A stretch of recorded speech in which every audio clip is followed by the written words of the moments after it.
کل ہم نے بات کی سیدہ فاطمہ الزہرا رضی اللہ تعالی عنہا پہ کہ سیدہ جس ماحول میں پرورش پا رہی تھی وہ ماحول سازگار نہیں تھا، آرام دہ نہیں تھا، اس لیے کہ 5 سال کے بعد جب نبی کون صلی اللہ علیہ وسلم اعلان نبوت فرماتے ہیں تو وہ لوگ جو دوست تھے کل تک وہ دشمن بن گئے، اپنے پرائے ہو گئے، رشتہ دار کیا ہے دشمنی پہ ابھر آئے، رشتے ناطے سب توڑ دیے۔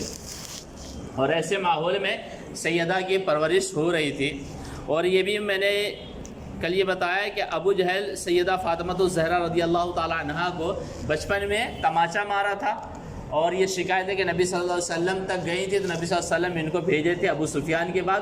ابو سفیان انہیں ابو جہل کے پاس لے جا کے سیدہ سے انہیں تماچا مرواتا، تو نبی صلی اللہ علیہ وسلم دعا کرتے ہیں کہ مولا تو ابو سفیان کو نہیں بھولنا۔ انہی کی دعا کی برکت ہے، حضرت عبداللہ ابن عباس فرماتے ہیں کہ ابو سفیان کو ایمان کی دولت نصیب ہوئی۔ تو آپ اس سے دیکھ سکتے ہیں کہ ان کا جو زمانہ تھا یہ آسان زمانہ نہیں تھا، لیکن سیدہ کی تربیت تو خاندان نبوت کے اندر ہوئی، یعنی نبی صلی اللہ علیہ وسلم اور سیدہ خدیجہ الکبریٰ رضی اللہ تعالی عنہا، ان دونوں نے بہت ہی اہم رول ادا کیا ہے سیدہ فاطمہ الزہرا رضی اللہ تعالی عنہا کی تربیت میں۔ لیکن ان کے علاوہ اور بھی کچھ خاتون ہیں، ان میں سے فاطمہ بنت اسد یعنی حضرت علی رضی اللہ تعالی عنہ کی والدہ محترمہ فاطمہ بنت اسد، پھر اس کے بعد ام سلمہ، پھر اس کے بعد ام الفضل جو حضرت عباس رضی اللہ تعالی عنہ کی کیا ہے زوجہ محترمہ ہے، یعنی اس طرح نبی صلی اللہ علیہ وسلم کی چاچی لگیں گی۔ پھر اس کے بعد کیا ام ہانی، پھر اس کے بعد اسماء بنت عمیس ہے جو حضرت جعفر طیار رضی اللہ تعالی عنہ کی زوجہ ہیں، حضرت صفیہ بنت حمزہ رضی اللہ تعالی عنہما۔ پھر اس کے بعد کیا ہے ان کی ہم ایک اور روایت بیان کریں گے بعد میں، ٹھیک ہے، کل کے بعد، کہ نبی صلی اللہ علیہ وسلم حضرت سودا رضی اللہ تعالی عنہا سے نکاح فرماتے صرف اس لیے کہ ان کی پرورش میں وہ حصہ لے لے۔ تو یہ ساری مقدس عورتیں ہیں، خواتین ہیں، جنہوں نے سیدہ فاطمہ الزہرا رضی اللہ تعالی عنہا کی پرورش کی ہے۔ اس سے ایک بات سمجھ میں آتی ہے کہ اس دور میں ہم لوگ کیا کرتے ہیں کہ ہم اپنے بچے کسی کے بھی حوالے کر دیتے، کوئی آگے کھلانے کے لیے دے دیتے۔ ایسا نہیں ہونا چاہیے۔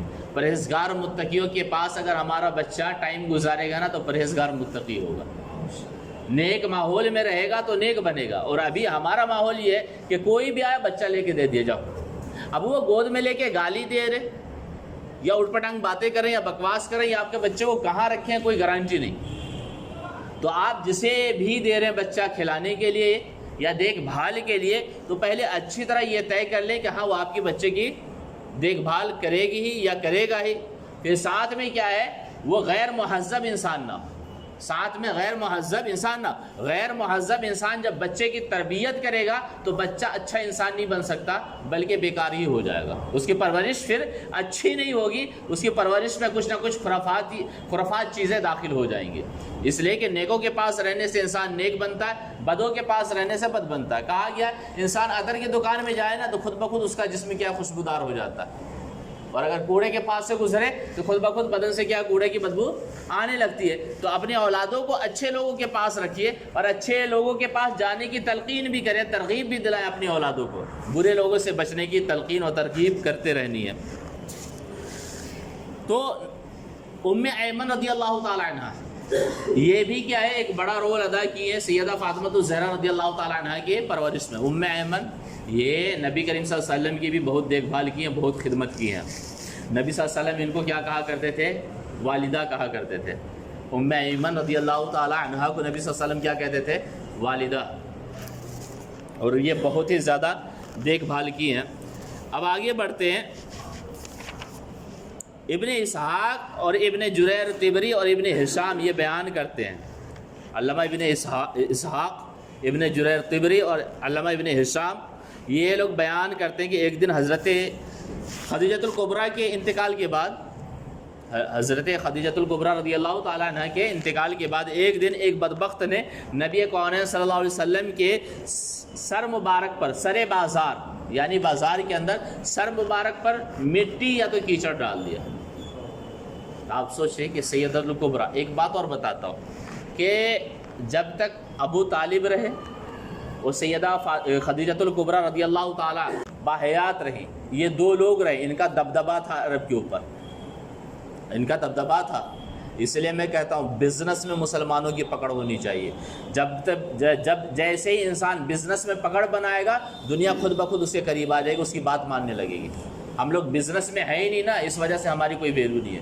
خدیجۃ الکبریٰ رضی اللہ تعالی عنہا کی اس وقت بھی چلا کرتی تھی عرب میں. کیوں؟ بزنس میں سب سے آگے تھی.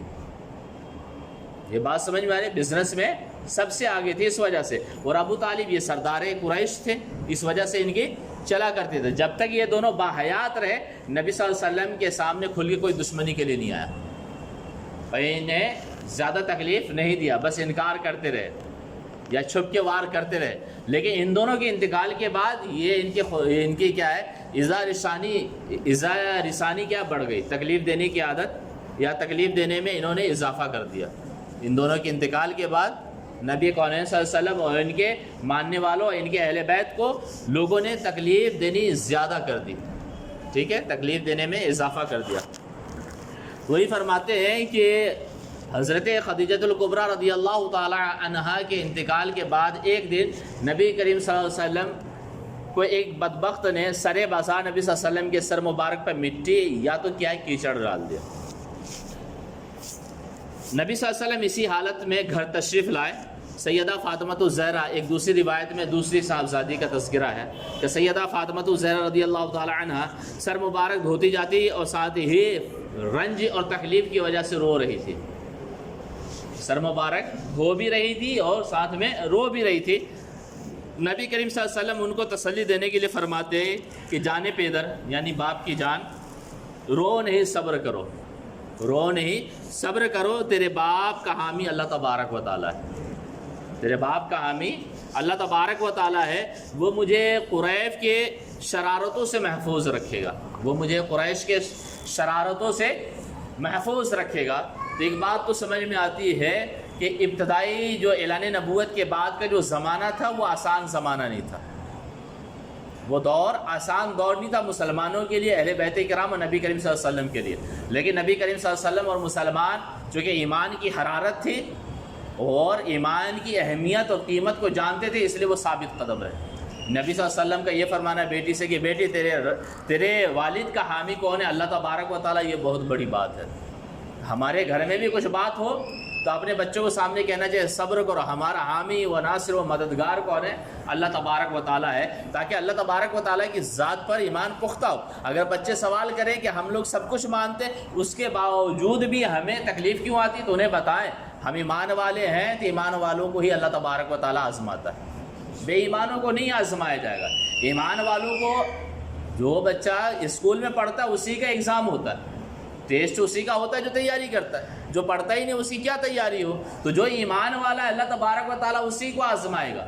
اور آزمائے گا کیسے؟ مصیبتیں ڈال کے. جو ثابت قدم رہے گا اللہ تبارک و تعالیٰ دنیا میں بھی اسے انعام عطا فرمائے گا اور آخرت میں بھی. تو تکلیفیں جب آئیں تو گھبرانا نہیں ہے، اللہ تبارک و تعالیٰ کی ذات پہ توکل کریں، بھروسہ کریں اور صبر کا دامن مضبوطی سے پکڑے رہیں اور شکر ادا کرتے رہیں. اس لیے کچھ ہو یا نہ ہو. کچھ لوگ کہتے ہیں کہ ہم بہت غریب ہیں، دولت نہیں ہے. ایمان کی دولت سے بڑھ کے کوئی اور دولت ہو سکتی ہے؟ صحابہ اکرام ایک ایک کھجور کھایا کرتے تھے، روٹی کئی دنوں تک انہیں نہیں ملا کرتی تھی. الحمدللہ ہمیں تو روٹی بھی ملتی ہے. ایک کھجور پہ گزارا کوئی کیا بھی نہیں نا. تو جب ایک کھجور پہ گزارا کرنے کی نوبت نہیں آئے تو آپ مان لیجیے کہ اللہ تبارک و تعالیٰ ابھی ہمیں بہت بہتر حال میں رکھا ہے. اور وہ ہمارا رب ہے جس حال میں رکھے، وہ رب ہے جس حال میں رکھے. کھلائے تو اس کا احسان، نہ کھلائے تو بھی یہ بات ہے اس کا انصاف ہے. وہ نہ کھلائے تو اس کا انصاف ہے. ہمارے حالت ہی ہے اسے. تو وہ رب ہے، وہ جو کرتا ہے وہ اپنی حکمت وہ جانے. ہمیں تو اس بات میں راضی رہنا ہے، مولا تو میرا رب ہے، خوشی دے تو بھی میں راضی اور تکلیف آئے تو بھی میں راضی. میں ہر حال میں تیرا شکر بجا لاؤں گا، ہر حال میں تیری حمد و ثنا کروں گا. یہ بات سمجھ میں آ رہی ہے؟ کوئی سوال ہے؟